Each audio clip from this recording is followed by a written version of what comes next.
You're listening to Well, I Laughed, Part 3 of Man's Best Friend, listener episode. Hi. Hello, friends. Hello, friends. Welcome to the listener episode. This is always a fun one for us. We always love our listener episodes. It's fun to hear from you guys.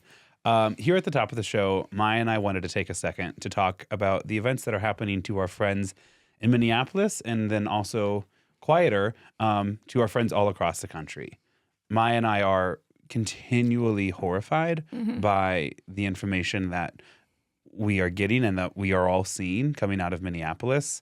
This episode is recorded on Monday, January 26th. And so while we hope or pray or whatever it is that you do to wish good things to come, that things have improved. We can't tell the future. So if things are worse, know that we are still in solidarity with you guys. Maya and I are very protective of keeping this space safe, open, and welcoming to the kind of people who, you know, in a lot of ways reflect us and reflect the people that we have loved in our own lives. And so know during today's episode that the events elsewhere weigh on our minds all the time. I know both in our social lives and professional lives, we find ourselves talking about it more and more throughout the day. And while we're going to be conscious about creating this as a space of joy that you can like lean in and hopefully use as a moment to step back from the horrors of the world. Just the horrors. Right, just the constant stream of horrors. Yeah. Know that we are in solidarity with you. There's lots of organizations you can go check out and support. We've highlighted many of them on our social media profiles. On our Instagram, there's a highlight reel or a highlight thing on our profile that has all the resources that you guys sent out when I had asked for resources in Minnesota, if you're curious. So if you have the ability to, always obviously not a guarantee in the world that we live in right now. But if you do find yourself in that position, you are welcome to head there, check it out, and continue to support the communities that really, really need it right now. Who knows what we're not hearing? I'm so excited in like 50 years to find out what news we missed. If any of our elected Democratic officials are worth a damn, everything is getting unsealed the day after we elect the next Democratic president. Hakeem Jeffries just keeps posting shit on social media, and everyone in the comments is like, quit posting on social media. Quit it. Right. Quit. And then you post another thing. You're the most powerful Democrat in the House of Representatives. Like, do fucking something. Literally anything.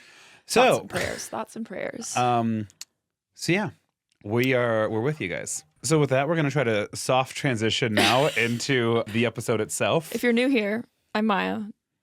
That's Grant. I'm Grant. He's bald. I'm famously bald.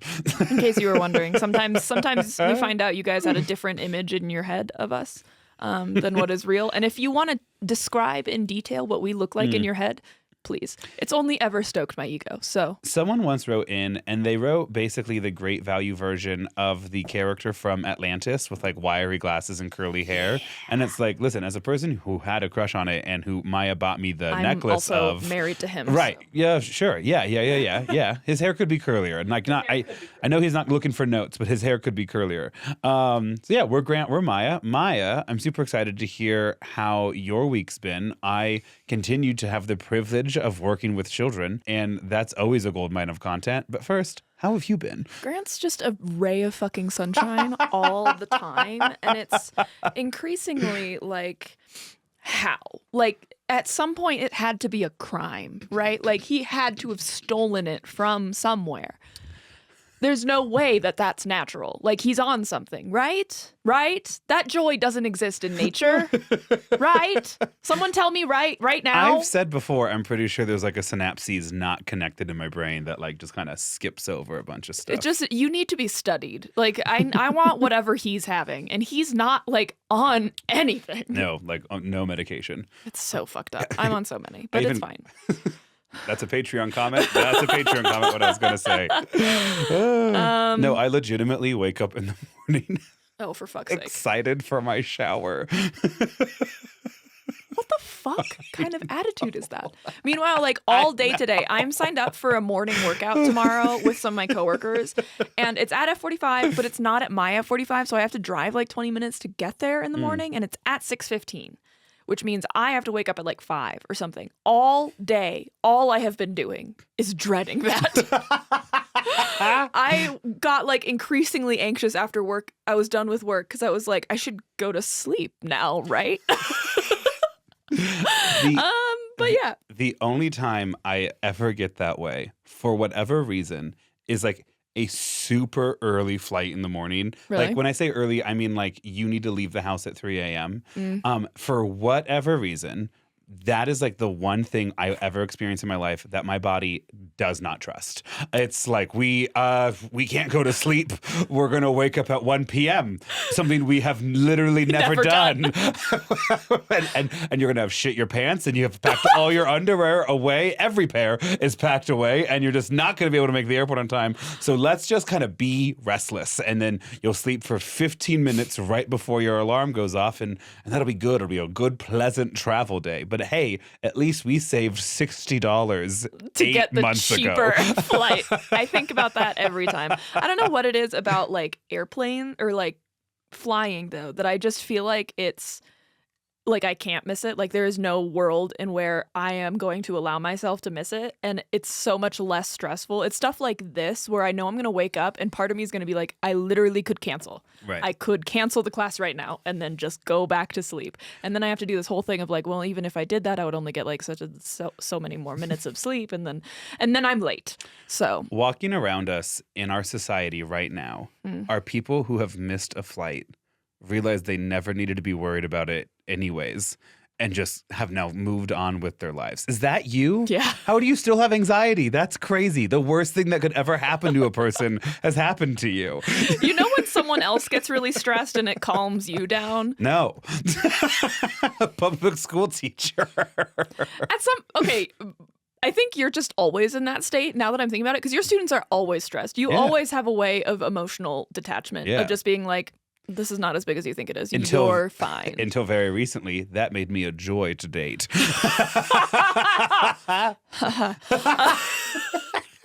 Continue. And also be business partners with. Say your words. I was so stressed out that entire time going to the airport. It was with my ex. We were going to Detroit, where he was from. And we were like late leaving. My dad was driving us to the airport. I was already stressed because I was like, this is so late to be going to the airport compared to what our flight is. And he kept just being like, it's fine. It's fine. Like I do this all the time. And I'm like, okay, I'm going to trust you. We like get there. Security lines are crazy. Like we're doing everything we can. And we're literally running to the gate. Which, you know, in Denver airport, there's not like a whole lot you can change. Like the train comes on certain intervals, like the security's security. Someone's standing on the people mover. Like they're just not paying attention. It's just how it's going to be. So we ended up like sprinting to the gate. And I would like to say that we like saw the doors close and we're like, no, the doors had been closed. The plane was no longer there.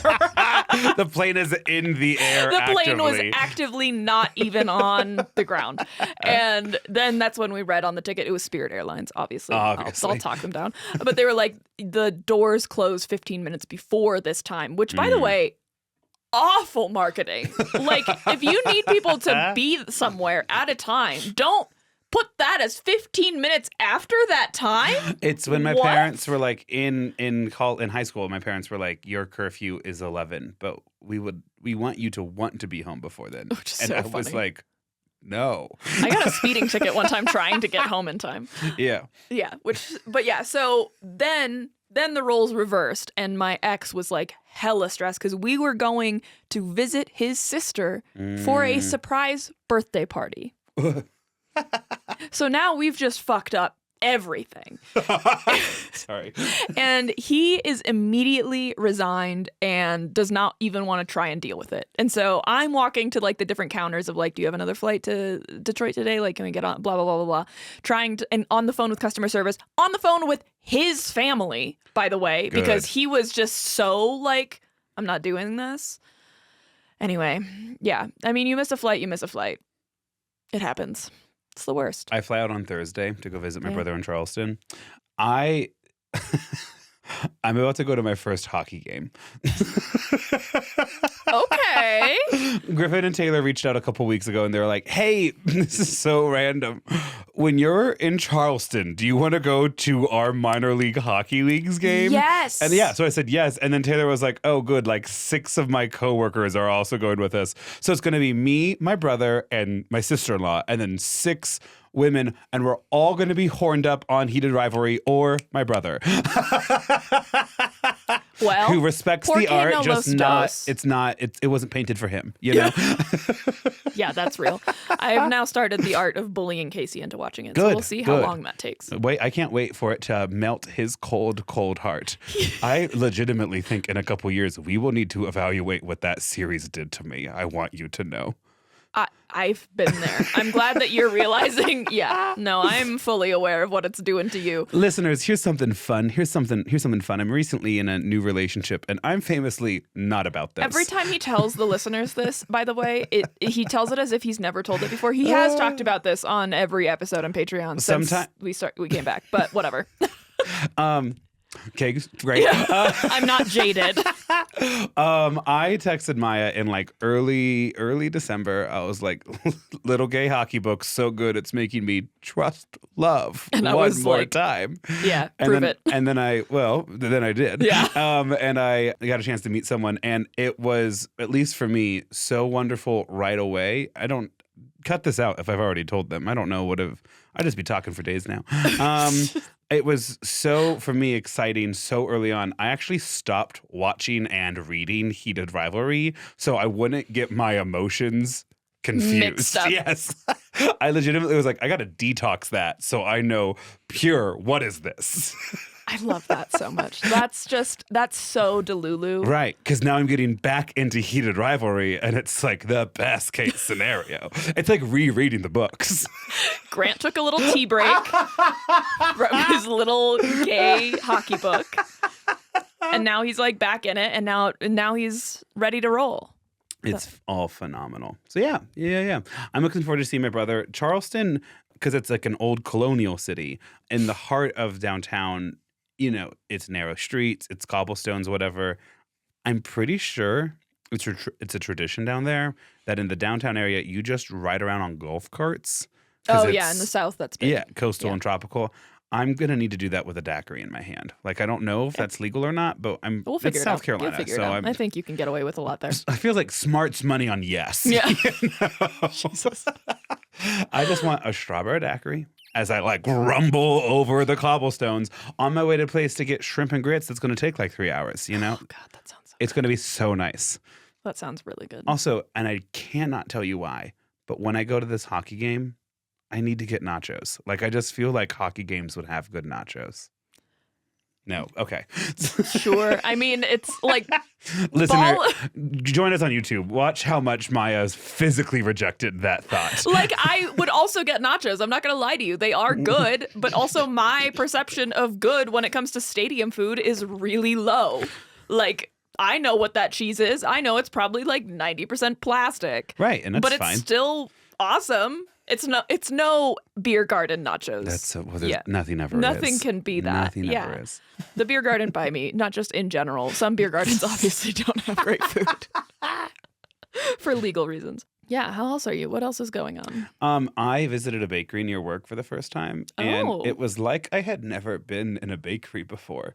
That's how I feel every time I go into a bakery. There were a lot of cool stuff. I was like, oh, great, amazing. I'll have like a little, cold brew on tap. Great. And then these pretzels, like these look so great. I'll have one of those with a little cheese sauce. They're like, great. And it just takes about 12 minutes. And I go, what?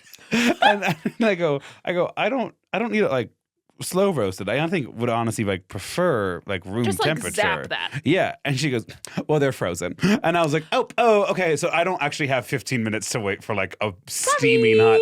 I'll just do this pistachio croissant.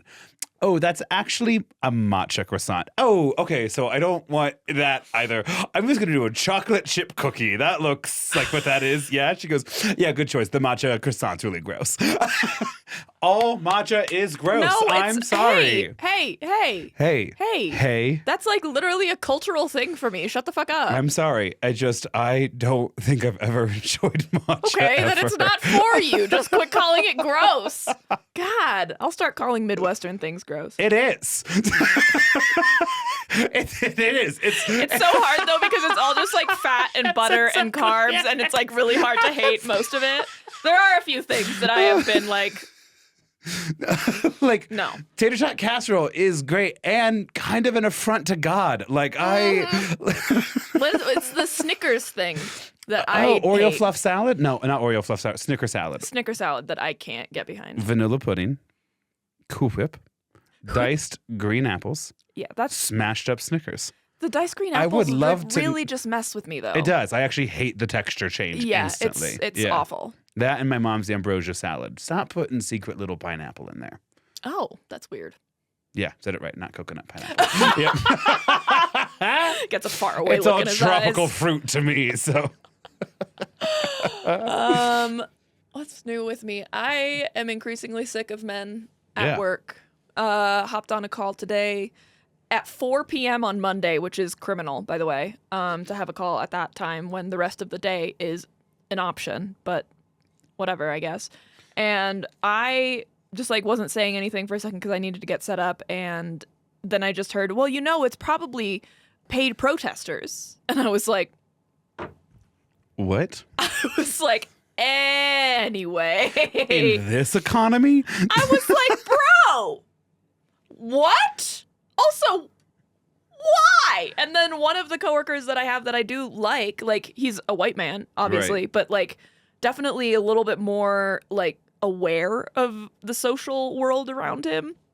And he was like, well, I don't know about that. I would like to see some evidence. And this guy goes, oh, it's really easy to find if you do. And he just goes, well, let's maybe talk about something else. And I was like, if I had to say it, I would be fired right now. So yeah, come at me in our DMs if you want. It's so silly to think that there's like this network of people willing to be paid to protest when like no one has that kind of cash. And if you do, it's not on this scale. What? And here's the thing. And during the Monica Lewinsky episode, I was very open about how intellectually bankrupt I think most conservative ideology is. But you're watching some of the horrors and atrocities happen.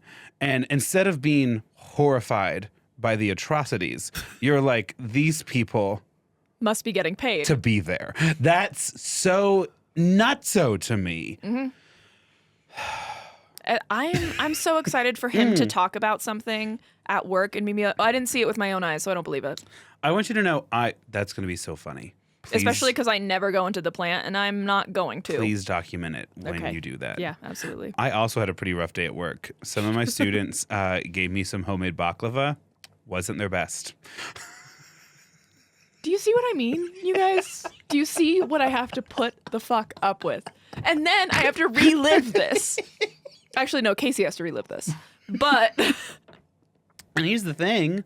I mean, it's baklava, so like even when it's average, it's pretty good, But wasn't as crispy or as thin as they probably wanted it to be. Fortunately, made up for all the candied nuts that they have. I need you to be less like this. I love you so much. We are on, this is the metaphor I used earlier. It's like you're in a dark house and you open up the door and it's like blinding snow and like your eyes literally cannot contract anymore to make it like visible to you. That's what it feels like right now. Because the horrors and atrocities, and Grant's like, I'm just grateful to be here. I mean, like I am. I am. It's just like...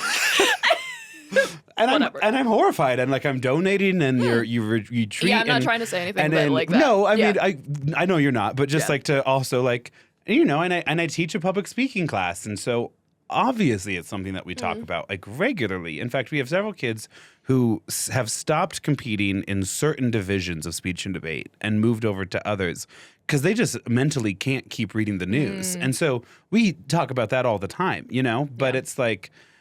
my work is really grounding because I work with people who are really curious about the world and are really excited about their possibility to change it. And so it's like you work with people who are filled with hope. It's going to rub off on you. And second, like, yeah, like I am really grateful for what's going on in my life. And I think almost to a degree to where it's like the horrors around me help clarify how lucky I am. And I rejoice in the goodness that surrounds me because I know that not everyone gets to experience it. So, like, how lucky am I? You're just fucking crazy. Casey's like, will you turn off the news? And I'm like, but what if something happens when I turn off the news? And then I'm out here being like, everyone should take a break from social media and just be chill. Meanwhile, I'm like, like face like this far away from the news, but it's fine. I'm fine. Everything's fine. And as I got out of the men shower, suck, and yeah, I'm here. As I got out of the shower this morning, I got excited because I remembered I had done laundry the night before, which meant I was going to get a chance to wear these purple socks today. Like that was like a second win of the day already. Okay. Sorry. I love it here. Trying to think if there's been anything else hilarious that children have said to me or around me lately.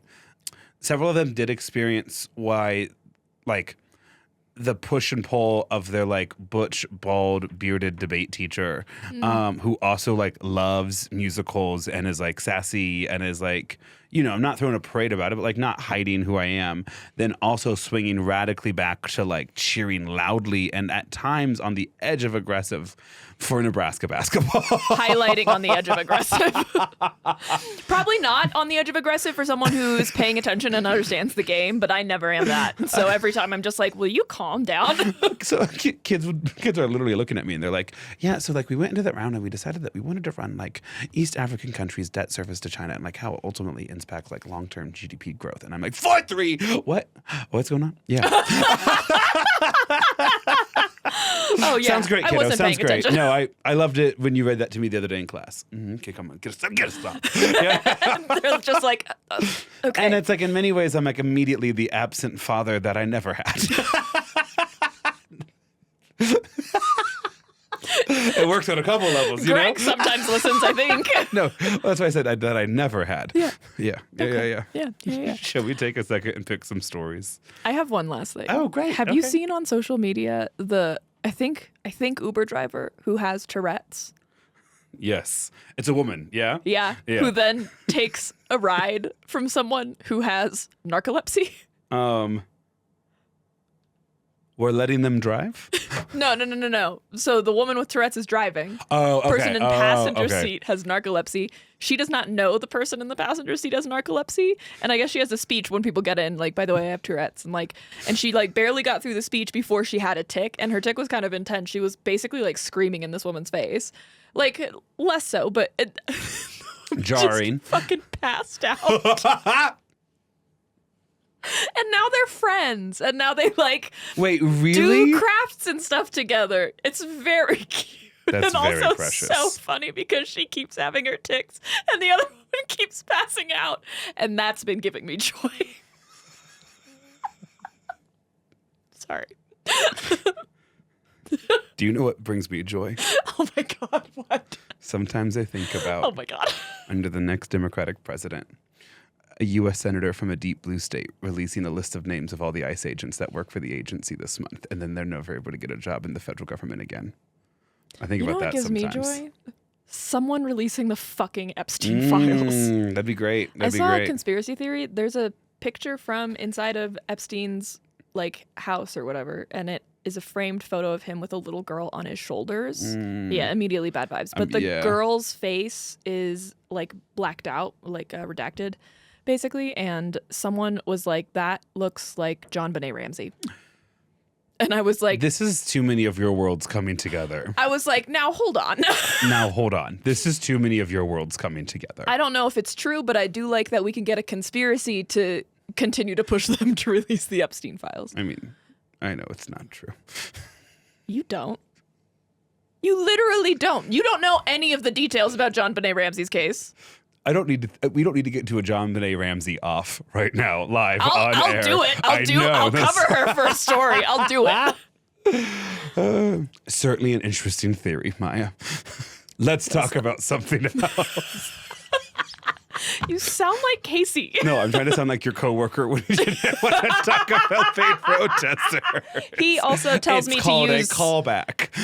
That particular coworker also told me to use AI to write my VBA code. So, yeah. Before you go quoting him, careful. Because you know what my favorite little speech is whenever anyone uses AI. No, what is it? Let's make sure there's never again a butterfly so we can find out how old Cher is. Oh, I have one. Nope, that's a Patreon story. It's very mean about a child. Not one of mine. All of your kids are now subscribing. I know. Merry Christmas to us. No, I'm kidding. They can't. Yeah. Let's pick some stories.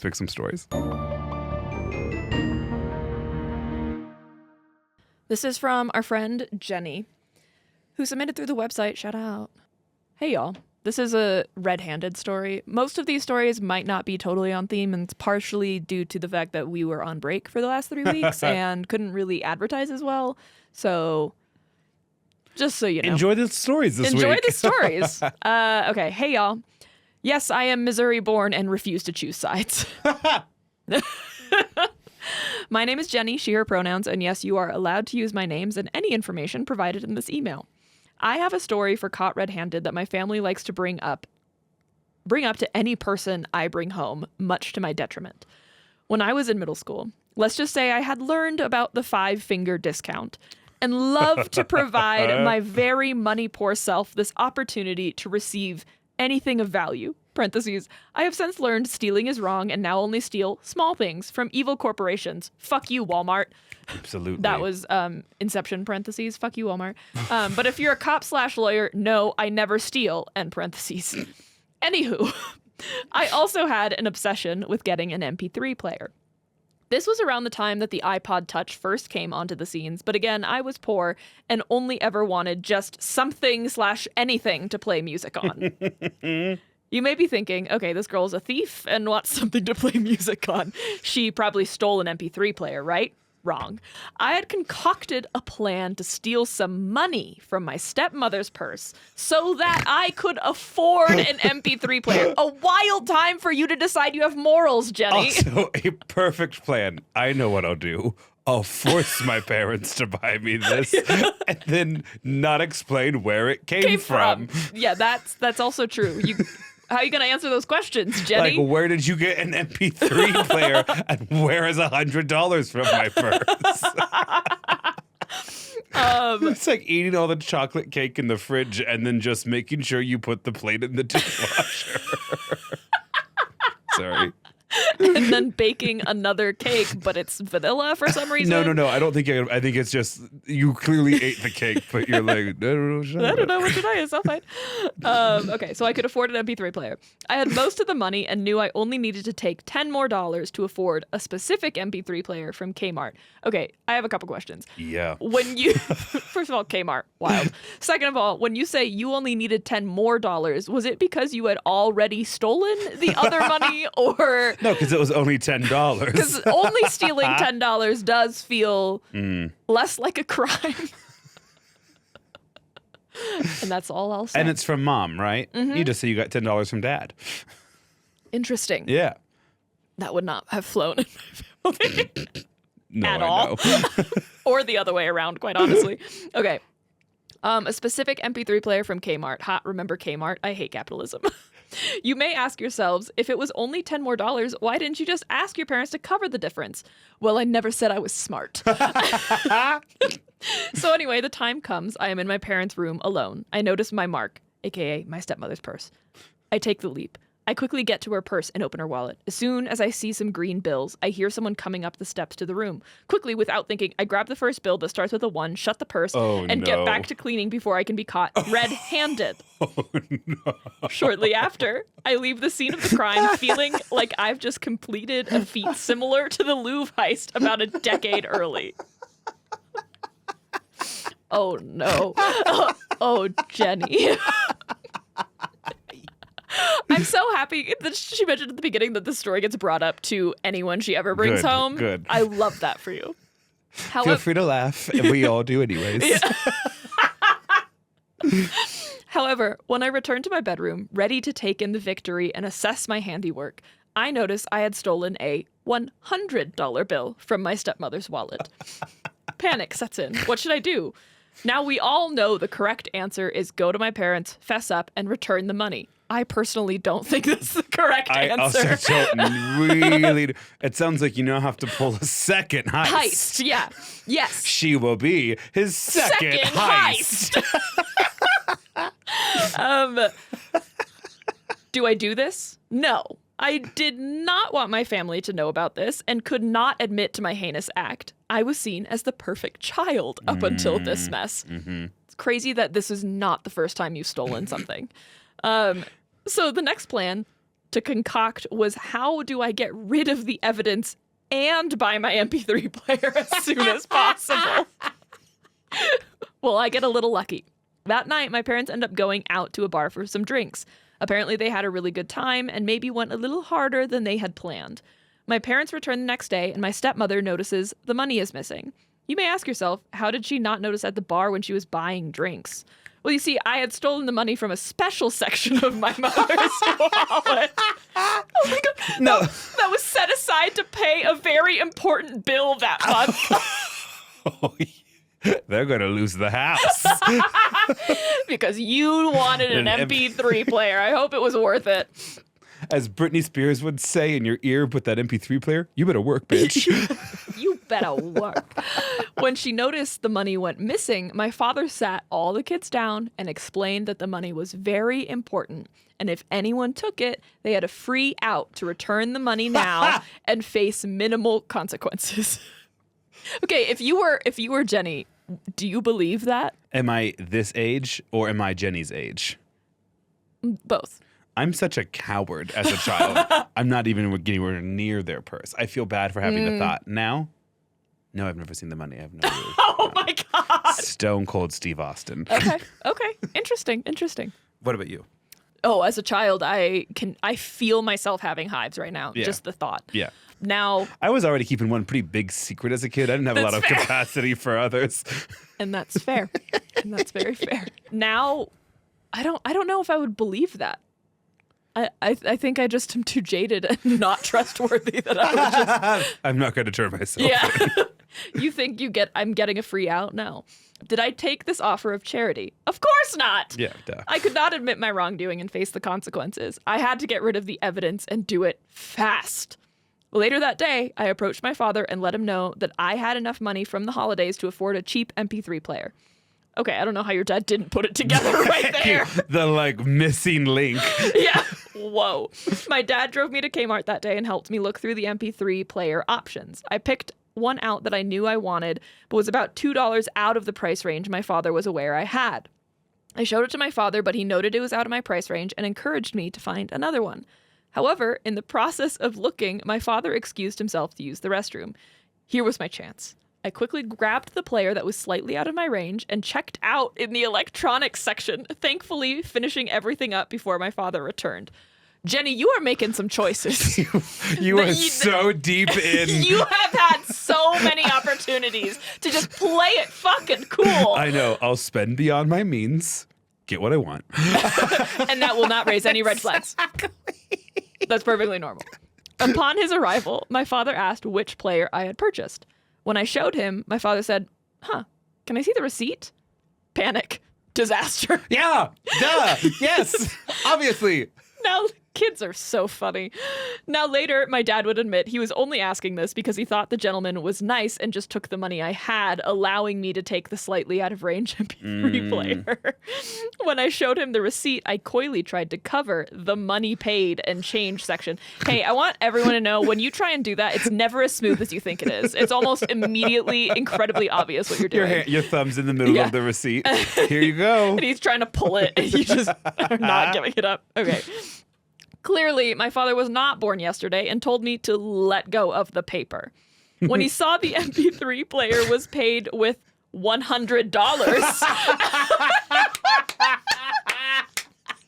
Yes! Undefeated champ. Oh my God. Jenni. He grabbed my hand, dragged me back to the register, and processed a return. When I got home, I was yelled at, parentheses, rightfully so, and grounded for 6 months. My parents had my flip phone turned off for 6 months. Took away my makeup, parentheses, devastating punishment for a middle school goth girl. And I almost was not allowed to go on my 8th grade trip to Washington, D.C. Parentheses, the only reason this was eventually allowed was because the trip was already paid for and the school would not offer a refund. No, I'm so sorry, Mr. and Mrs. Smith. We cannot get your money back. So you cannot get your money back. Oops. Jenni's coming to D.C. I want you to know that happens way more than you think. I can imagine. Every year of my 11-year teaching career so far, I have chaperoned a child on a trip who's like, hey, just so you know, I'm always going to be with John because my parents took my phone a month ago. Yeah, I've been on some trips where so a if phone you has need not John been present. or me, call John. They're never with John. Continue. Sorry. I hope you guys got a little laugh out of my story. Love the podcast. Been here since the beginning and look forward to your episodes like it's my weekly church service. Yeah. Parentheses, I am not religious and don't go to church. Happy holidays, Jenni. See, and I'm not a parent, so don't listen to me literally at all, but parents are just not ruining their children's lives the way they used to. You know what? That's so fair. Grounding doesn't feel the same as it used to. Grounding doesn't feel the same. No. They still have access to the internet because America has decided there must be more screens everywhere children go, ultimately to steal their data and sell them more things. But that's a whole speech that we're running and not what I'm talking about right now. I love that. And also, that's old school stuff. That's exactly what my parents would have done. Yeah, I think probably the same as well. Because it's like the lying, and then it's the stealing, and then it's the more lying. Yeah, I don't know what would have been the nail in the coffin for me. I think there also I think honestly the theft. Yeah, I think the theft's a big one. It's the chance to return it and not first lie outside of the theft. The going to the store. That one was bold of you. That one was wild. And then I think, because my mom used to teach business classes, I think it's the buying something beyond your means that would have earned me as a child the harshest punishments. I don't think any version of me would have ever done that last part. No. Same. Yeah. Even now, I don't think I don't think I would feel I would ever be okay doing that. I would have lost my mind. I could legitimately see my parents being like, listen, you saw an opportunity and you took it, and were disappointed in that initial opportunity that you took because it was stealing money out of my purse, but that's a child's experience. You purchased something beyond your means, and that's morally bankrupt of you. Like, that is how that lesson would have been taught to me. You are not bringing honor to your family. No. Listen, we might raise you to be a thief, but we're certainly not going to raise you to be a thief in credit card debt. Well. All right. Okay, so this is a really fun one. Okay. And you don't even know why it's fun. Correct. Because I haven't seen it. Okay. So this is from Amanda. Pronouns she, her. Before we get into anything, there's a side note at the top. Incredible. We've found our people. We really have. Side note. I believe my email from March 2024 started the Grant versus Maya debate, and I'm ready to put that argument to bed. I'd like to suggest, hi y'all, hi friends, hey bitch, or even the classic, hello. My favorite to date has still been hi cowards. I'd personally stick with hi y'all because I grew up in upstate New York, aka the South of the North, land of camo and cowboy boots. But that's maybe not right. I think we could all fall into these three main categories, though. A simple hello, a hello with flair, or hello with sass from a truly worthy listener. So with that. Okay. Hey, bitch. Fair enough. You can use my name, Amanda. Pronouns she, her. I have not written in since my story involving the children of Prague, and the Saint Mikolas Day. I love you both dearly. And of course, thank you for, well, being you. I think this story may fall under liar, liar, but it is one of the most embarrassing stories. It's one of those things that occasionally keeps me up at night and continues to haunt me. Oh. Although Aristotle believed in, quote, purging your emotions was key to a calm mind. So, listening to this story retold by my favorite podcasters may be cathartic. I just want you We to provide therapy, just so you know, for this. cue the break here with BetterHelp. Yeah. Therapy. Hey, no. Last time we got an email like this, do you remember what the story was? Pissing herself. Yes. Yep. The last time we got a story like this woman was like, I It was peed to date one myself. of the funniest stories we have ever gotten. Between that and Blind Neighbor, like the blind neighbor, I don't think that story like can be it's topped. so rich. in It's detail. so funny. Like it could be a horror movie, a rom-com, a like A24 movie, It's all in absolutely one. an It's just A24. beautiful. It has a weird soundtrack. Yeah. They have Emma Stone attached to the project, Yeah. right? It's great. I was walking around class today and several of my students were pretending to work, and 11 years in I know how that looks. And so obviously this isn't the kid's actual name. But I was like, hey kiddo, boy, I really love John Doe Untitled Project going on right now. Completely blank Google Doc, not even titled in the top left corner. Killed. Anyways, back to Amanda. That's how I feel sometimes writing podcast notes when I can't figure out a story. Untitled Maya Warner Project. Back in 2014-ish, I applied to work at a therapeutic summer horse riding camp. Incredible. You're so locked in already, I can tell. Yeah. There was an energy shift in the studio. Yeah. I knew nothing about horses, had probably never touched one. Nice. But the camp was happy to interview me and add me to their team. Yep. I was elated. Run. Never worked or seen a horse a day in my life. The camp said, "You get on in there. They're small, tranquil animals who are easy to predict." Immediately no. Immediately no. I was elated. I would be working with my lifelong best friend and then also working with kids and riding horses all summer. I could already imagine the photo I would take for the Insta. Remember that Valencia filter? Yes. My pink leggings and neon camp tee.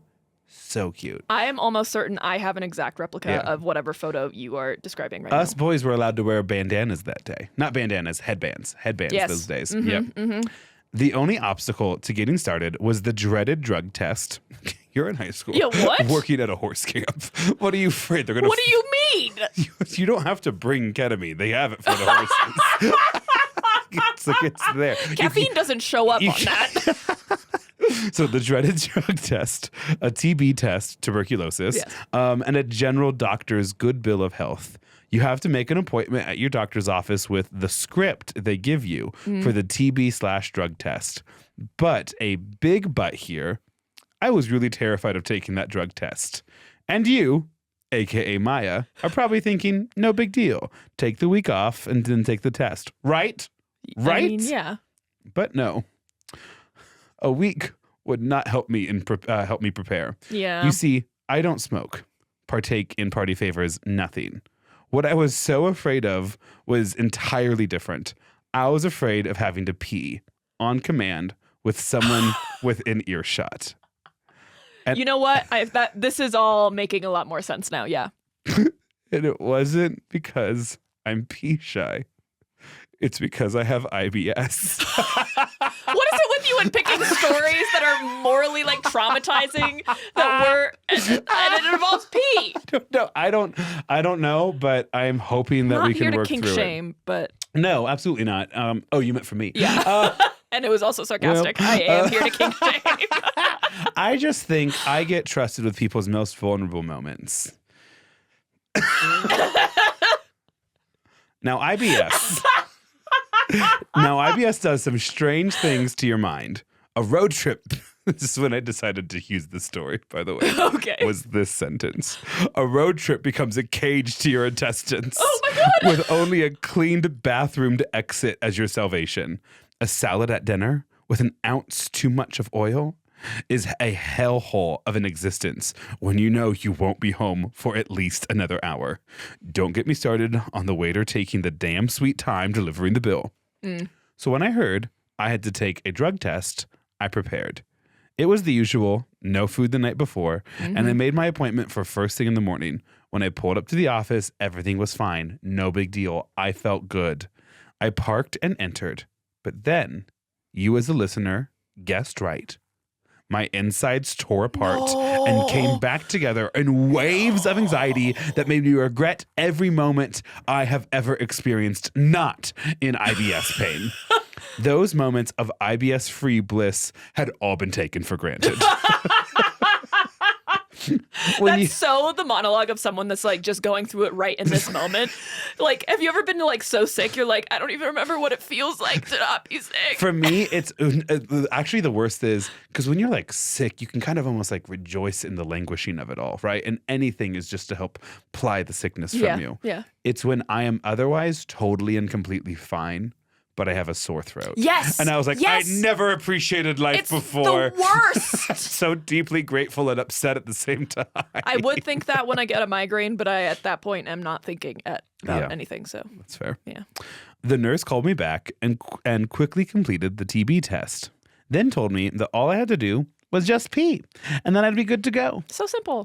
She told me the doctor had to be open. Sorry, the door had to be open, and I had to collect my urine in the little cup. And also not flush. Yeah. And she had to check the toilet, confirm no. that there wasn't any drug test faking going on. Oh no. Oh, I'm so scared. It's just crazy because you're trying to work at a horse camp. Like, you're not applying for a federal agency. Yeah. You're not an airline pilot. Not even applying for like your real career job. You are hoping to help little children who love horses ride them sometimes. I guess she's working with kids. She had to check the toilet, confirm there was no drug test faking going on. At that moment, all I was thinking was, how was I supposed to walk into the bathroom and just pee? Just pee? Now, backing up here. I'm so scared for you. Everyone has had to go really bad. Yeah. The stomach cramping, the pain, etc. But having to suddenly shut that feeling down and just pee is sometimes not an option. Yeah. This is fair. Especially as a lady sitting on the toilet, I think. Yeah. It all comes out or none at all. Yeah, that's fair. If you get my drift. Grant is struggling a little bit. I can see it behind his eyes. Listen, I'm like, because I'm both visualizing and trying to read this. So I, a potential hot horse riding queen, Hell yeah. decided I would lie and claim I hadn't drank enough water and needed a few minutes. I sat in the waiting room, hoping the feeling would pass, rocking back and forth, contemplating the truthability of my lie. I'm sure rocking back and forth while you're delaying a drug test is really gonna come off well. Yeah, what do you think is going to be? Yikes. And as experts often define an IBS episode, quote, that shit just keeps hurting and hurting until you go. I wasn't going to escape this. Yeah. I pulled the nurse aside and told her I needed to come back later. I had another appointment. Liar! I couldn't pee just yet. She told me, no, you have to pee now and return with another script for a drug test, which involved asking my new employer, which sounds too suspicious for my brand of people-pleasing anxiety. So I waited and waited. Oh, my God. And could not Just get past tell her the you pain have IBS! and the need to expel my insides. Oh, my gosh. Finally, I couldn't take it any longer. Pulled the nurse aside and shared my dilemma. I was too afraid to pee into the cup because I was going to have an IBS explosion. Sorry. Humiliating. But also so funny. So funny. Hey, ma'am, I can't do this pee test right now because I'm about to blow this toilet up. Meanwhile, the nurse is like, I'm confident she's having withdrawals. Right. This is meth. This is meth withdrawals. You come up to her and say that, and she's like... When you have so much anxiety, the nurse assumes it's meth. And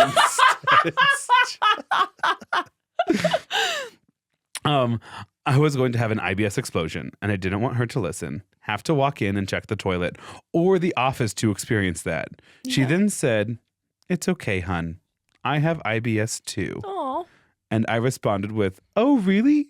And I kid you not, she said, well, no, but that sounds awful. So neither of you are capable of lying for the other's good. It's okay, honey. I have IBS too. You do? No, but that sounds awful. And here I was, my story could end happily. But as Forrest Gump once said, life is like a box of chocolates. You never know what you're going to get. That nurse then called my employer, went on to fully explain my poop dilemma, but thankfully got me another script. Oh my God. I tried my best to laugh it all off and return home for relief. Phew. I did return the following day, only to have a similar, but thankfully slightly lessened experience. And well, I did not laugh. Instead, I faced my fear and peed into that damn cup as best as I could. I wish I could say that summer job was worth it. I worked for 4 days and then won a radio competition for a weekend getaway to see 21 pilots, flights and hotel included, out of town. So, of course, I went. And yeah, when I returned, they cut my summer schedule to, well, just that 1 week I had already worked. Oh my God. Whoops. Yeah, horse people be like that. Horse people absolutely be doing that shit. What an incredible summer.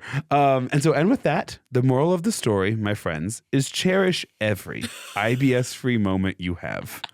I know I sure do. Hope you're both having a great day, and published or not, this was cathartic experience for me. Love ya, Amanda. That was very well written, Amanda, by the way. I was in it. And I feel like every time I have to get a drug test, which is like not often because I haven't changed jobs in forever, but it's always just the strangest vibe in there. Like no matter where you get sent for a drug test, there's always some characters. I don't really know when the last time I was drug tested. Did you not have to get drug tested for this new job? No. No. I've never had to get drug tested for work. Really? Thank God. No, I'm kidding. Yeah, you. Okay. Genetic testing, they're like, this man genetically is an alcoholic. Yeah. But no. We're going to find a gin and tonic in his urine. Drug testing, if anything, they're going to be like, nope, it's all pure dopamine. I have no idea why this man's this happy. Yes. The closest thing I ever did was I do have to get fingerprinted for work and to renew my teaching certificate. And the very first time I did that, I walked into the Denver County Courthouse and I go, hi, hello. And they go, are you here to register as a sex offender? And I'm like, Jesus, lower your voice. No. I'm here to teach children. They took one look at you, big, bald, bearded, and we're like... There's a photo I want to show you. This was a moment I had with stay with me for that transition. This was a moment I had with my students this weekend. I showed them this photo. Oh, no. This photo is from almost exactly 10 years ago. Go ahead and zoom on in. I've seen this picture. Go ahead and describe it for the listener. So this is in Seattle, right? Yes. Yeah. Grant is, I'm going to start with how you look, has hair, crazy, is wearing like a little Henley and then a cardigan. Yep. Like a English teacher cardigan. Correct. Is smiling like he's actually just smiling with his upper gums is how hard he's smiling. Like there's not a ton of teeth going on. Jeans. He's in what appears to be a plaza that is completely empty and next to a man in a hot dog suit. Photo was taken at 1 a.m. The day before New Year's Eve. Mm-hmm. The plaza we are in is Seattle Central Community College, one of Seattle's colleges. You can't say anything else because there's so many other colleges there. Central to the community. Here's the thing. I'm sure it's a great school, but that name has always been so funny. So I showed that photo to my students, and they passed it around. And one of my sweet, sweet sophomores, sweet, precious baby, who's brilliant, by the way, like absolutely out of this world brilliant, like whatever school she decides to go to, we'll be lucky to have her. Yeah. She looks at the photo and she goes, Mr. Thomas, whose brother is that? Is that your brother? And I go, what? No, that's me. That's how different you look with hair, by the way. I go, what? No, that's me. And she goes, oh, I thought you're the one in the hot dog costume. Which means two things. One, I look so different now, better than I did. No, you look like you have like Benjamin Buttoned like 15 years. When I first saw a picture of you with hair, I was like, that's apparent. Well, in many ways, I have Benjamin Buttoned. Yeah. So, one, I look better than I did 10 years ago. So much so that they thought it was my brother. Like, could tell relation, but not you. So they've never seen your actual brother. No. That was mean but true. And you guys just look so much different. I get it. Griffin's hot. Everyone loves to tell me You guys that. have literally different bone structures. And then second, this student has come to know me as a person full of such whimsy that at 1 a.m. in downtown Seattle, I would be in a hot dog suit and you then know what? show it to my students. Like, look at this picture I took with a random person. It's just so funny to know that in my hands is like a primary source document to my own life. I do love that. That 2016 trend on social media really kind of got me. Oh, do you know what's so fun about this student specifically? One of the people they will debate with at tournaments is another fantastic student. I'm obsessed with her as well. So funny, so smart, like just on the intuitive. same team together? Sometimes, okay. yeah. And her mom is great too. Her mom's helped volunteer. This other kid, the mom has volunteered to help out with tournaments. Is like huge supporter of the program. Right. Nicest person. This child did come to school one day with a gift for me. Oh. Do you remember the story? Is this like... And they hand me what I think is a blanket.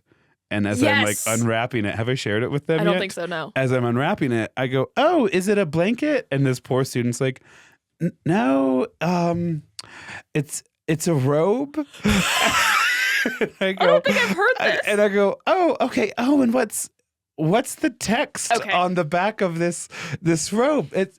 I like it when you call me Big Papa.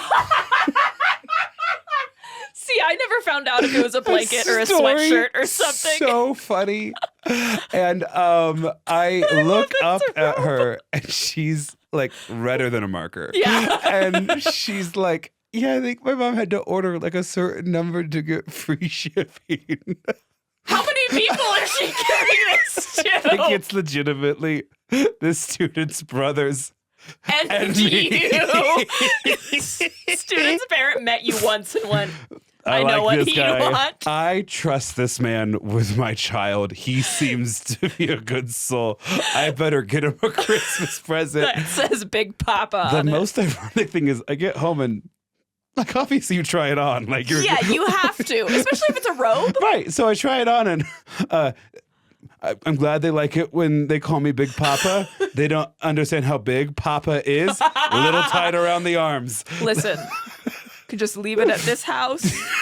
It'll get used. What's so funny is it fits my boyfriend pretty well. Oh, nuts. And it's actually great too because it's like it happened so early into us dating that I was like, hilarious. I want you to know that I'm not surprised I got this gift, but it is the first time I've ever gotten a gift like this, and I don't know what that means, but I hope you enjoy. Enjoy. Is it soft though? Because it looked really Oh, soft. absolutely. Yeah. It's a great robe. One that will be used. And also because its backstory is incredible. And It's like a party game. You could have people guess as many times as they wanted about who got that for you. And everyone's like, "Oh God, please don't tell me it was like your mom." And I go, "Somehow even worse." But no, it's best. It's perfect. So funny. Okay. Are we ready for the next one? Well, I've never done that before in my entire life. You just kind of let it happen. And we're back. Grant realizes he's complicit in his own crimes. I mean, we'll see. Okay. Big Papa don't know any boundaries. Please stop. Only ever address Grant as Big Papa from now on in the emails. It's tough being this devastating. Hi, bitch and Big Papa. Wait. Which is actually funny because on this pod, like you are Big Papa and I'm definitely the bitch. Really? Oh, I was gonna say the opposite. Oh, that's so fun. No, you're the boss, and I'm kind of fun. I was like, I'm I'm the bitch. No. Oh, okay. You're just a powerful woman. Yeah. We're both bitches in this corner. That's for sure. One thing we can agree upon. Okay. This email, I'm not even going to say what the subject line was because it's funny. Hey, y'all. Parentheses, not playing the name game with you freaks. Thanks. My name is Bella and I use she, her pronouns. You're welcome to use my name. Longtime listener, first-time caller. The story goes along with the movie magic theme. Sorry, I'm late on it. Well, we're late on reading your email, so that seems fair. P.S. My girlfriend is the one that wrote to y'all to wish me a happy 1-year anniversary. We recently moved in together and celebrated our 2 years. I'm so happy that our little love story is part of the podcast lore. She is truly the most thoughtful, sweet, and hilarious person I know. Thank you for doing that. It made us both so happy. Yay, gays! Yay! Yay, gays. So why did I decide this theme was the one I needed to commit to, albeit late? Well, I work in film production. I'm usually on sets for commercials, but every once in a while I'm on a TV show set. And let me tell you, TV shows are a different ball game. Weird shit happens on TV sets. So let's set the stage. Nice. Yes. At the time of this story, I am 19 years old. I'd wanted to work in the film industry since I was legitimately in middle school. I decided to not go to college because the best way to learn about being on sets is to be on sets. So everything about being on set was exhilarating. I was bright-eyed and bushy-tailed and ready to work, thrilled to not be in college, parentheses, or quarantine anymore. I graduated high school in 2020, womp womp. Oh my God. Are children allowed to listen to us? I was showing up to set in all black. Parentheses, not because I work in film, simply because that's who I am. Same. My gay ass showed up every day in some variation of an oversized men's button-up, black shorts, and my docs. Yeah, I can imagine. I bet you work in film and TV. No, it's all adding up, Bella. In the freelance film world, a lot of us start out as production assistants, or PAs. So you guessed it, assist to the production. Usually filling up coolers, setting up tables, passing out walkies, getting people water, and whatever other miscellaneous tasks come up. It's exhausting, not always glamorous, but 19-year-old Bella was in awe of everything that was happening around her. Eventually, sweet little 20-year-old me will be sitting at her dining room table filing taxes for the first time, realizing that freelance taxes are god-awful. Yes. Spend some time crying and then have to go back on set with the terrifying knowledge of what she truly has gotten herself into. But this story all takes place before that reality hits. Oh, that was all a parentheses. I don't know where it started, but... For this particular job, I was hired as a production assistant on a week-long gig for an episode of a true crime TV show. The concept of the show was to interview the detectives that solved cold cases. We were doing recreations of a murder that happened in the 1970s. The detectives of this case were brought in to be interviewed on how they solved the case. It was so cool. The art department had photos of the real locations that officers took during the duration of the case, and we directly matched them to build the sets. The night before we were scheduled to start shooting, I got a text from my production coordinator, the person directly in charge of me, saying something along the lines of, "Hey, Bella, I was wondering if you would be comfortable being on camera. Ooh. We had some people drop out last minute." I didn't think much of it. I assumed that was normal. I assumed she was saying like as a background extra. And so I agreed because I didn't know I could ask questions. Parentheses, I should have asked questions. I want you to know, no one's really allowed to start asking questions till they're 26. So that's fine. Actually really true now that I think back on my career. This is all in bold and as like a separate paragraph. I'd like to reiterate that I work on set as part of the crew. I am not an actor. I have no interest in being on camera. Next paragraph. The next day, I show up to our first day of filming. That is when I am informed that I am actually not going to be randomly used as a background extra, but I will in fact be the main character in this project's recreation. Sorry? So you don't watch a lot of true crime. Famously don't. Yeah. So... or horror for that matter. Have you ever watched a documentary where they have like non-union actors like recreating what the people are talking about? I have watched plenty of History Channel recreations of the American Revolution with 12 guys. Yeah, so that's what this is. Nice. Okay, yeah. Cool. Good. Let's keep in mind what this project is. A true crime TV show. Who was the main character in that true crime TV show? Yep. The murder victim. They wanted me to play the victim of a murder. Me, little butch me, would be playing a sweet woman named Annie who owned a flower shop in the 1970s. Also, I was still a production assistant. I would be switching between being on camera and doing the job I was hired to do. Oh, they're paying you nothing. Money, huh? Yeah, they're paying you nothing. They're giving you $20, and then in a year, the government's going to be like, you owe us $5 of that $20. Because you're doing taxes. I'm so sorry, Bella. I was not prepared for my day to start out by being whisked away to put on a denim jumper and pretty lady shoes. But there I was in a denim jumper and pretty lady shoes. The first scene they put me in was a fight between Annie, the woman's story that we were following, and her business partner. So she has lines now? No, not lines, just like it's physical. Altercation. Yeah. I'm not an actor. I do not know how to fight on camera. I did my best. I pulled inspiration from the imaginary fights I have with people. Yes, Bella. Yes. Bella, I bet you're so fun after 8 PBRs at these parties. I think what they're doing is like the extras in a musical, and they can't talk, but they're talking. Yeah, you know. It's just a bunch of like shaking, and it'll be shot in black and white and slowed down a little. Slowed down that you can only see from like here down. Right. Yeah. You know, when you think of a good comeback 3 days later when you're taking a shower and go, damn, I should have said that. Well, I was definitely getting to say those things to a stranger in front of a camera department.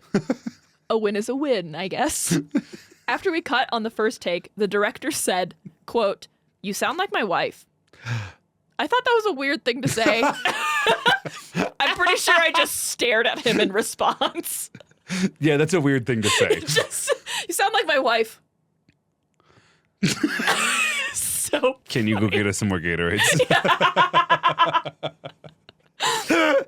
What followed was a week of switching in and out of costumes, switching between picking up lunch for the crew and going in front of the camera to act out scenes of a woman living in the 70s. That's wild. That's wild that they made you do both jobs still. I can't judge you too much because sometimes, especially as we get ready for nationals and stuff, some of my students will be like, oh, like we're going to go to like Pepper Asian Bistro before coming in for practice. Do you want anything? And I'm like, no, crab rangoons, no. And then they come in and they're like, here's your crab rangoon, mister. Anyways, I go, yeah, get up there. Come on, we got work to do. Go. And they're like, whenever. And I'm like, yeah. You're so good, Pepper. I didn't believe that last part. Let's go ahead and run that again. The wine glass is shaped like this, not like this. You've seen me in action. You know that this is true. I'm telling a full story right now. No, yeah, I am so deeply jealous of your job sometimes. It's a lot of... I know. They never ask for compensation for the crab rangoons. Well. It's a lot of responsibility. Yeah, it is. Okay, sorry. Annie's being murdered. Okay, yeah. In front of a camera to act out scenes of a woman living in the 70s. It was funny, I guess, but it was also humiliating. I was trying hard to prove myself as a strong, capable member of the crew. Since I started doing it right out of high school, I was usually the youngest person on set, so I always felt like I was having to show people I was worthy of being there, so I was stuck in a weird position. Here's a list of some of the scenes I was a part of. Oh, I had to act out going on dates. Again, I am 19 at the time. I can only assume that the woman who was supposed to play this character was not 19. So I was going on, quote, dates with men far too old for me. It was weird. I made sure to make those men feel weird while it was happening. Good for you. That's me at my day job, by the way. You know, these poor non-union actors are also just trying to like make a break. And they're like, what do you mean have to act off a 19-year-old? We're both 45-year-old divorcees in the script. That doesn't make any sense. Why is she bullying me? Does she know this isn't an actual date? Go get me another sandwich also. Regularly bringing up my age in our own camera conversations. In our on-camera conversations. We weren't recording audio, so I could basically say anything as long as I looked happy on camera. So funny. You should have just started threatening them. Another scene, they put me on a morgue table. I acted as a dead body. Part of the case was that she was bitten on her neck, so they put fake bite marks on my neck. It was wild. I also notably had to act out the murder. Oh, no. Yeah. It's just funny because you imagine, like, she gets murdered And then she goes, Do you need more Blimpies, water? Subway. You want some Subway? Yeah, no, I can't. And she's like getting out of a fake pool of blood. I can get, everyone know what they want? Go ahead and write it down real quick. I'm just going to change and then I can go get us sandwiches. It's so wild. Trigger warning for anyone who doesn't want to hear the details of that. Annie, the victim, was taken out of her shower, moved to her room, and strangled. Oh, no. I had to act all of that out with a man I had never met. I'm sure that if you signed up for a project, you would have been prepared for it, but I was not. We practiced the scene a few times, and my fellow actor was very good at checking to make sure I was doing okay. Everyone on the crew was really kind and didn't make it weird, but it was still weird. Like, hello? Why am I in a skin tone swimsuit being grabbed from behind? I didn't come here for this. Parentheses, to this day, I lock the door to my bathroom every time I take a shower. Oh, God. Yikes. I guess the moral of the story is, if you are asked to be on camera, ask more questions before agreeing. Anyway, thanks for reading. Y'all make my Wednesdays so fun. The subject line of that email was, I was murdered on TV.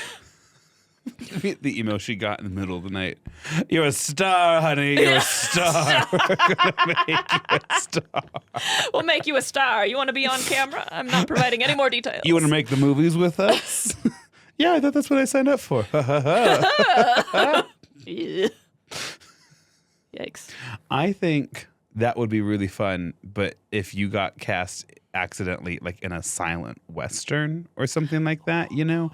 Like what she got was rough because it's a real life story of someone's death. Yeah. But there's alternative versions of that where it's really funny. It could be really fun. Imagine that for the Hunger Games. Like, again, equal parts horrifying, but also so funny. I would want to be in the Capitol just to see what kind of crazy ass costumes. That's my dream. No, I know. Yeah. It comes out in November, and I'm so excited for it. So excited. We should do a shot of Malort to celebrate. No. Which is now, unfortunately, and kind of inexplicably linked to it.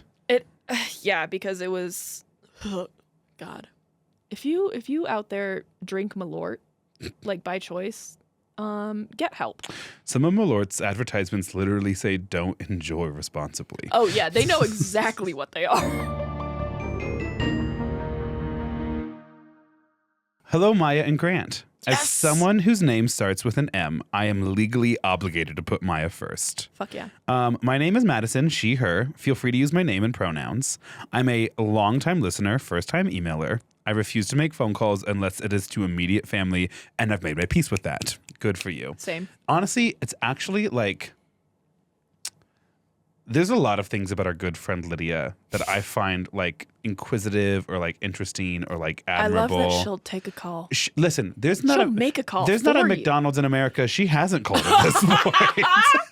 One of the most special memories I have of Lydia is us both waking up hungover in Vegas, her throwing open the giant curtains for the floor-to-ceiling window of our hotel, looking across the street like a falcon in the air, being like, oh my God, there's a McDonald's. And then immediately opening up her phone number. Hi, are you guys still serving breakfast? Amazing. I'll be there in like 10 minutes. No, I can see it. I'm still in bed. That's what it feels like traveling with her. Yes. Yeah. And it's so wonderful. It truly is. Back to Madison. Second sentence. I absolutely love the pod, and it is one of the only podcasts that I have listened to in its entirety due to having the attention span of a gnat. Since I've listened to the most recent episode, The Hamburglar is an amazing title, by the way. I felt like I could submit one of 3 interesting stories that I have that just so happen to be sort of on theme, which is, of course, Caught Red-Handed, which is not this one. I will warn you, it's kind of gross, so beware. No. Grant showed me a picture already. It is kind of gross. I'm already in. Oh, God. Yeah, Madison, gross enough. We can't post those photos, but thank you for sharing them with Grant us. didn't ask me about that. He just made a decision, and I respect it. Yeah. Grant was like, "Oh God." As the person who would have to post it, yeah, I did make that decision. I would still have to edit them before you post them. A little background before I get into exactly the what thick I of do. it. Correct. No, it works both ways. Yeah. Thank you. That's all I wanted. For my degree, I needed to complete a summer internship in my chosen field. Oof. I, being a biology major, chose to work at one of my state's many county park systems working in natural resources. That's so cool. Okay. I love Yeah, that. cool. My main job was the removal of plants invasive to the state, as well as Cataloging. Sorry. I'm embarrassed. Aromantic candles. Cataloging native plant species. I was outside all day from 6 a.m. to 2 p.m. Horrified. That is 8 hours, but it feels like 12. Working outside in the sun. This was a slight problem since I am extremely pale. So pale that I've had people ask me if I was sick when I was in fact not sick and perfectly healthy. That's so much worse than, yeah. So pale she's translucent kind of stuff. Overall, I enjoyed my internship and the people I worked with, and the following story makes the experience even more memorable. Oh, no. To set the scene, the year is 2022, the month August, and the temperature hot. I had just finished a full day of my internship, picking seeds from native trees to be planted at the parks and mowing the field that I was going to be used for an upcoming project. I go home and crash so that I can wake up at 4 a.m. the next day and start getting ready. But I notice something unusual when I get up. No. I have a few small blisters covering the backs of my fingers and knuckles, which is strange, but I'm so pale, I assume wrongly, that I just got a really bad sunburn while mowing, since the blister is exactly where my hand was on the wheel the previous day. That would be a wild sunburn. I want you to know I'm not going back ever again. If I'm like, blisters on my hands. Booking a flight home. Exactly. Yeah. Either that or walking into a lake. Like I'm not built for that battle. Now that, especially because I've seen the blisters. Yes. They're huge. I put some aloe on my hands, take a picture to send to my dad, just to double check that it was in fact not going to die from sun poisoning. Sun poisoning. With his seal of approval that I wasn't in too much danger, I head to work to start another day of working outside. I put on my gloves, which do hurt something awful on my, again, assumed sunburn, but I power through, and work for about 30 minutes before I need to head back to the work truck and put on a Band-Aid on my blisters to avoid popping them due to the friction from the gloves. Oh, God. But when I take off my gloves, I notice that new blisters are popping up, and the existing ones are getting bigger. No! This is concerning, especially since I've never had any sunburn that progresses in such a way before, because no one has. Does. I've never had new blisters pop up after the initial blisters, but I could just not know something about sunburn progression, I guess. I take another picture of my hand. The way I'm like, something's wrong, call the police. Immediately. I would have also just been using it as an excuse to not go to back. work. Yes, exactly. They can't fail me. I got blisters on my hands. I will see you at the academic hearing board. I'll grieve this. Absolutely, I'll grieve this. Over the course of the next 6 hours, the blisters would get so bad that I would have to head in and work on sorting the seed pods that I had collected the day before. No, if they're getting this bad, you need to go home. Or go to the ER. It was so bad I had to work inside. Go home, and Madison. Continue handling the things that I had been handling the day before that maybe caused this. My hands were so red and swollen that I was running them under cold water almost every 20 minutes for some sort of relief. How were you not going to the ER? Or changing your behavior at or all. Or how was no one that you were working with going like, hey, you're washing your hands a lot. Your degrees in biology. I have so many questions. Madison, we do support you, but you should have pulled out. I ended up going home early since I could barely move my hands. And one of the blisters was the size of a grape. And that was the one on my thumb. You are braver than I. I love this sentence. She says, "Now I know this next part sounds bad. It sounds It's bad all bad. already." It sounded bad. I love the idea of Madison typing out this email, and in her head, she thinks during this part, like, we're on her side. Okay, at what point, realistically, though, during that day, you're her age, would you have actually gone to the ER? If I wake up with blisters on my hands, I'm not going into work. Yeah. And then we're going to monitor that situation at home religiously. And then as they start to get bigger, urgent care. Yeah. I don't need to go to the emergency room. Just I need a doctor to see this right now. I have a Chase credit card. Yeah, someone look at me right now. Whatever you need, leave yourself a little tip. This needs to get fixed now. That's what happened when I had my cancer scare. Now, I know this next part sounds bad. It all sounds bad, babe. I know I shouldn't have done it.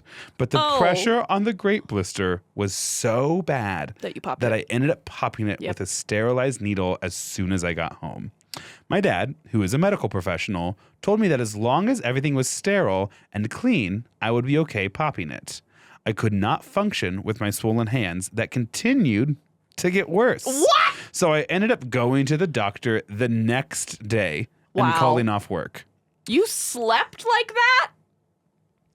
No. I don't understand you, Madison. I don't. My hands are my hands. I can't not look at them. And having seen these photos, Do you just have a high tolerance to pain? Like, I'm so confused by you. love yourself. My mom drove. Wow. Also, my issue would have been I would have started popping them immediately. No. Just like literally no thoughts. Just getting rid of them. Okay, so neither of you were handling the situation. Oh, I think of our listener base, they're probably more like me than you, Mr. Sunshine. Yeah, that feels right so far. My mom drove me in. I don't know if I was just being paranoid, but I could not grip a steering wheel with the way my hands were, Yeah. and that seemed unsafe to me. We've seen the photo. You're not being paranoid. To the doctor. So my mom drove me to the doctor, and I was told that I had poison ivy and was given a prescription for prednisone. Got it right. Amazing. Now, I know what poison ivy is, what the plant looks like, leaves of 3, let it be, what it can do, and I know for a fact that I am not affected by poison ivy. Oh. I could be knees deep in it for hours and not a single reaction, which is also don't like that you crazy, know that. by the way. Almost all Boy Scouts know how reactive they are to poison ivy. Okay, I have two serious fears. It used to be 1, now it's 2. I am terrified to get stung by a bee because You never? No. Oh, you got to, babes. I'm terrified I'm allergic. It hurts a lot. I know, and I'm if you- also terrified I will go into anaphylactic shock and die. I want you to know that if you get stung by a wasp, it does feel like you got shot. I don't know. I've never been shot, but it hurts worse than anything I've ever experienced in my entire The day life. I first get stung by something, you guys will be the first to know. You're going to be that mom who feeds her baby peanut butter and Outside of strawberries the hospital? outside Yeah. of the hospital. Yeah, another reason I'm not having children.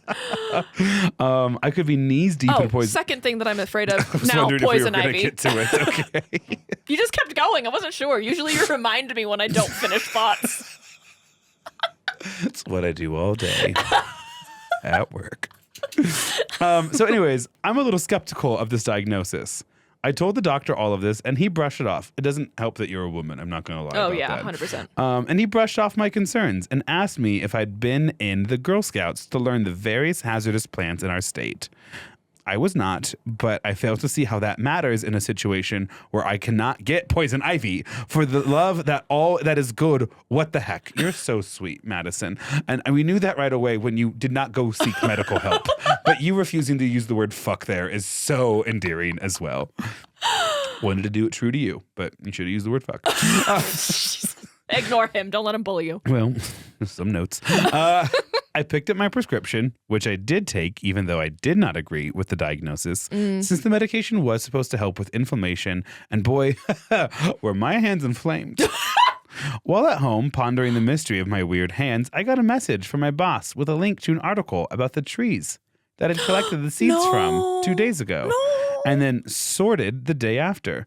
This particular tree, in very specific conditions that rarely happens, produces phytophototoxins in the seed pods. That was so embarrassing for you. Phytophototoxins. Toxins.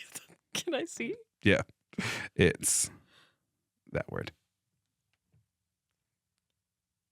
Yeah. Thank you. The first one was wanted him to be wrong. The first one was a bit, but it legitimately might be phytophototoxins in the seed pods. The seed pods that I had been collecting with my bare hands. And that does kind of feel like the moral of the story if you're looking for one already. That and seek medical attention.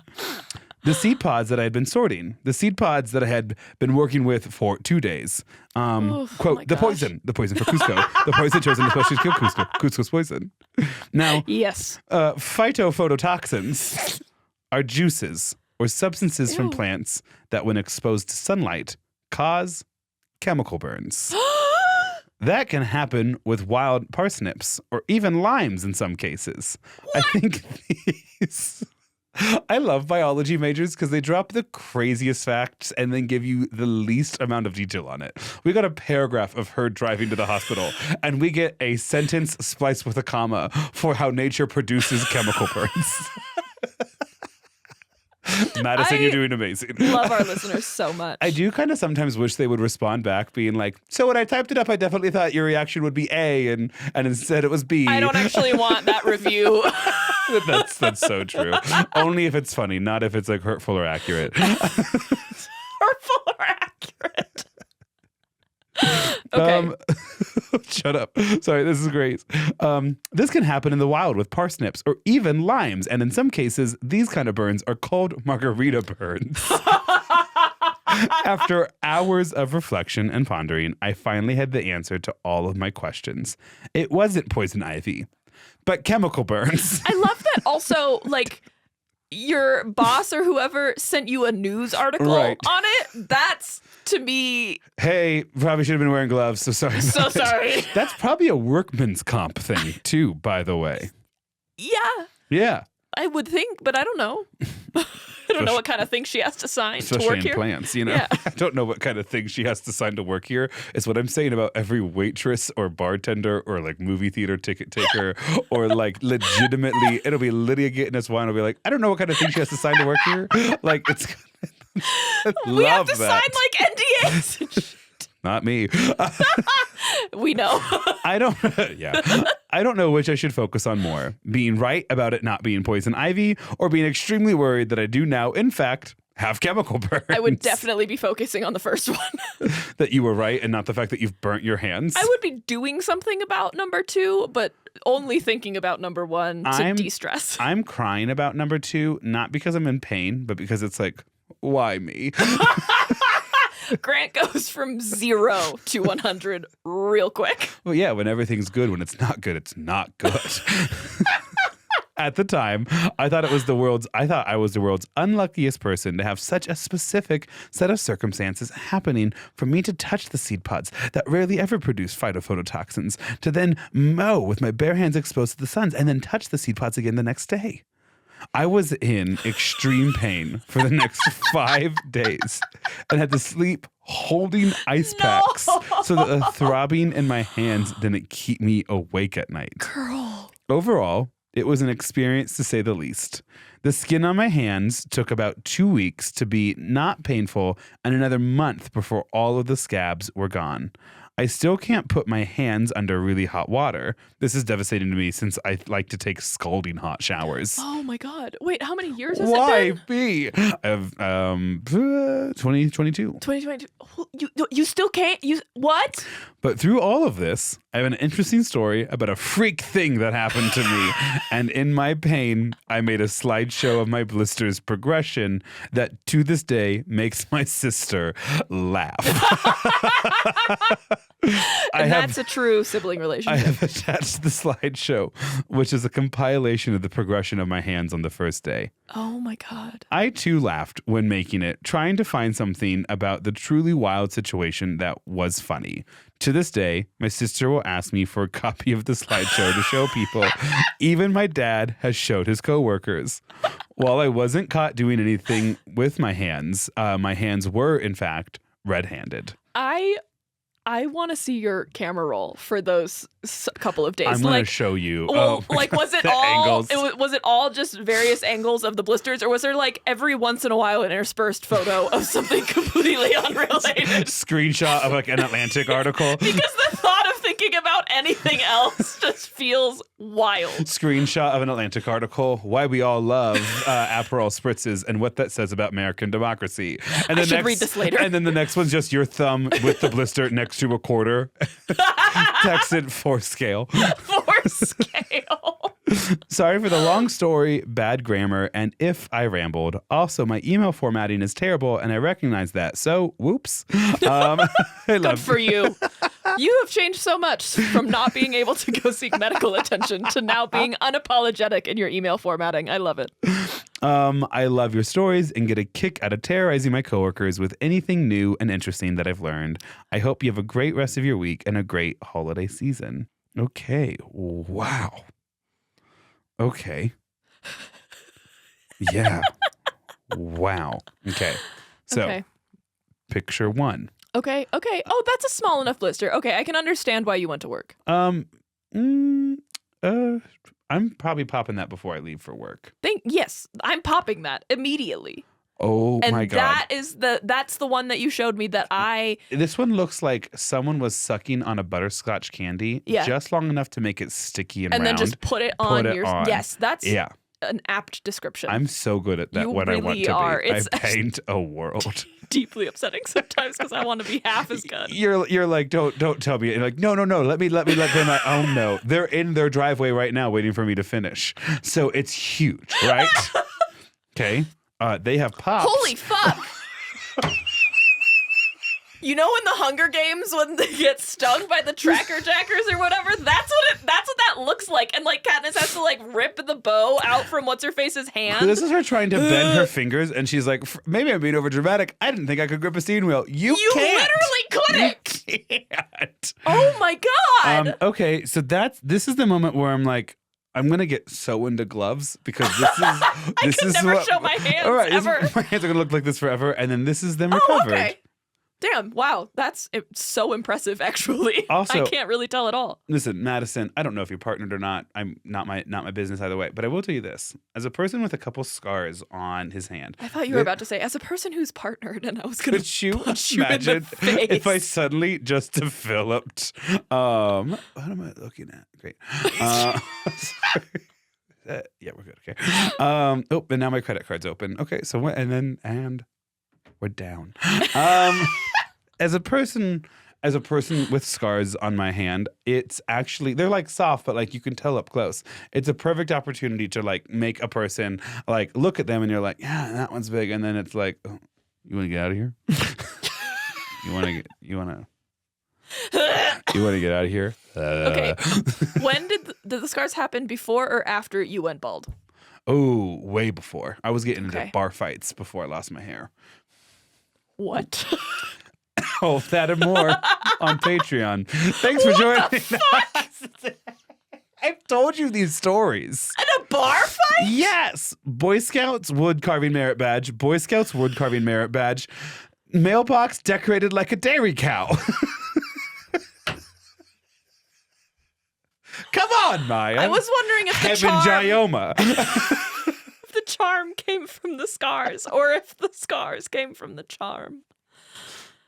I don't know what that's supposed to mean. I don't know what that's supposed to You just showed us your plan on dates of like, here, Right. we're gonna touch this, and like, did you start doing this before or after you went bald? Oh, Yeah. Oh, I see. When did I finally get good at flirting? Yes. About 3 weeks ago. Shut the fuck up. No, You've we been both pulling know some that's a lie. crazy shit. Maybe. Ooh, I do have a fun little update for you on Patreon. That one's for real. I don't want the whole main episode. that's So, fine. anyways, Love hi, bye. Find us on social media. Check that out. Write us in. It's Liar Liar is the next one. So put that, and then Maya, her next theme is. I know the story. I do not know the theme. Okay. Do I have permission to repeat a title? Which one? Potentially Bump in the Night. Oh shit.